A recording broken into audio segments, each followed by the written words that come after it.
simultaneous teaching of existence and non-existence. In some places the Buddha speaks of the existence of dharmas, and in other places he speaks of their non-existence. Question. You should not speak separately of existence and non-existence. Existence is atman and non-existence is anatman. Why return to a subject already dealt with? Answer. Point 1. That is not correct. In the Buddha Dharma there are two kinds of emptiness. 1. The emptiness of beings. 2. The emptiness of things. Saying that there is no atman is stating the emptiness of beings. Saying that there are no dharmas is stating the emptiness of things. Saying that there is an atman and knowing the nature of pure designation is not clinging to the atman. Saying that there is an atman within the five aggregates is clinging to the atman. In order to destroy this clinging to the atman, it is said, there is only the five aggregates: impermanence, suffering, emptiness, non-self, peace and nirvana, that is existence. 2. Furthermore, there are two kinds of views of nothingness. A. There is no future existence where one undergoes suffering or happiness as a result of wrongdoings or merit. For those people, it is said, there is an atman that from the present existence to the future existence undergoes the retribution for wrongdoings and merits. B. All dharmas are empty and without attachment. This is a wrong view, and for these people, it is said, there are two kinds of dharmas, namely conditioned dharmas and unconditioned dharmas. 3.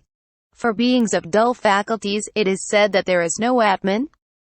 For beings of sharp faculties and deep wisdom, it is said that dharmas are empty from beginning to end. Why? Because an atman involves the rejection of dharmas. Thus it is said, if he knows an atman well, every person who thinks in this way does not rejoice on hearing about existent dharmas, does not grieve on hearing about non-existent dharmas. Actually, to speak about atman is to give support to things. To speak about anatman is to stop any support. 4. Moreover, the Buddhist doctrine has two ways of expressing itself. 1. If it speaks clearly, it says that dharmas are empty. 2. If it expresses itself as skillful means, it says that there is no atman. These two ways of teaching the Dharma end up in the same nature of prajnaparamita. This is why the Buddha says in the sutra, the paths that lead to nirvana are absolutely identical. It is not that there are different paths. 5. Moreover, the existent atman, existent dharmas, parents, wrongdoings and merit, greater or lesser karmic retribution, are spoken of particularly to lay people. Why?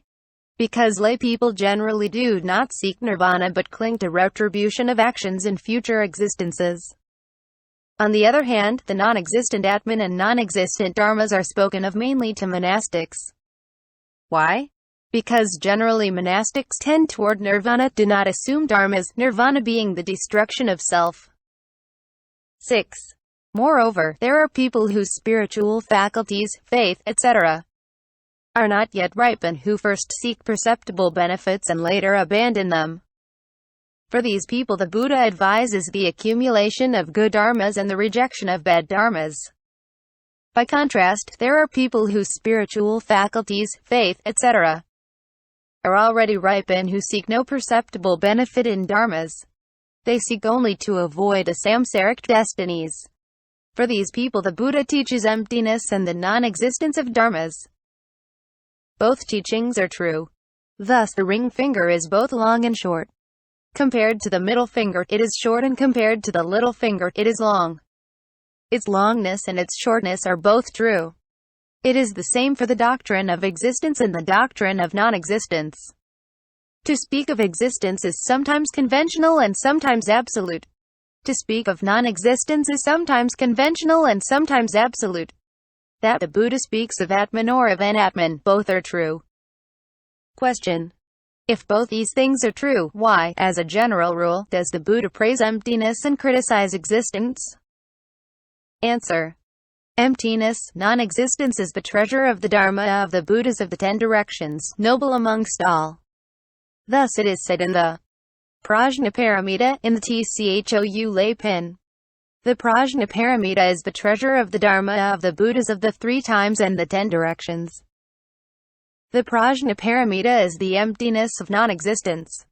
If the Buddha sometimes speaks of non-existent dharmas, it is in order to ripen beings who, long afterwards, will all enter into the treasure of the Dharma of non-existence.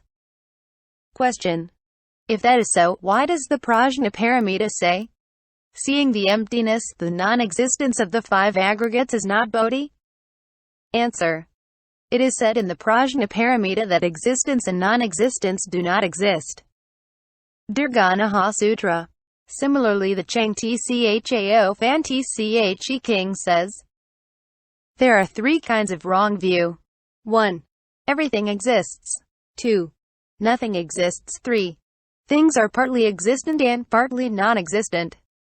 The Buddha said to the Brahmacharin Dirghanaka, the view that everything exists is tied to desire, aversion and ignorance. The view that nothing exists is not tied to desire, or aversion, or ignorance. The view that things partly exist and partly do not exist is partially tied and partially not tied to the aforementioned faults. Faced with these 3 views, the noble disciple has the following thought. If I adopt the view that everything exists, I will be in debate with 2 people. The one for whom nothing exists and the other for whom things partly exist and partly do not exist. If I adopt the view that nothing exists, I will also be in debate with 2 people. The one for whom nothing exists and the other for whom things partly exist and partly do not exist. If I adopt the view that things partly exist and partly do not exist, I will be in debate with 2 people. The one for whom everything exists and the other for whom nothing exists. From that arises conflict, from conflict arises disagreement, from disagreement arises violence. Foreseeing conflict, disagreement and violence for himself, the disciple gives up this view of non-existence and adopt no other view. Not taking up any view, he enters into the path. If one does not cling to the emptiness of dharmas, the mind does not arouse a debate and merely drives out the fetters. This is true knowledge.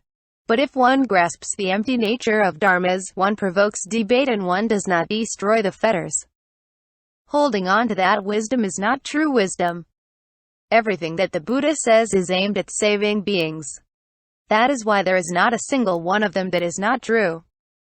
According to whether people cling or do not cling to them, they are sometimes in the right and sometimes in the wrong.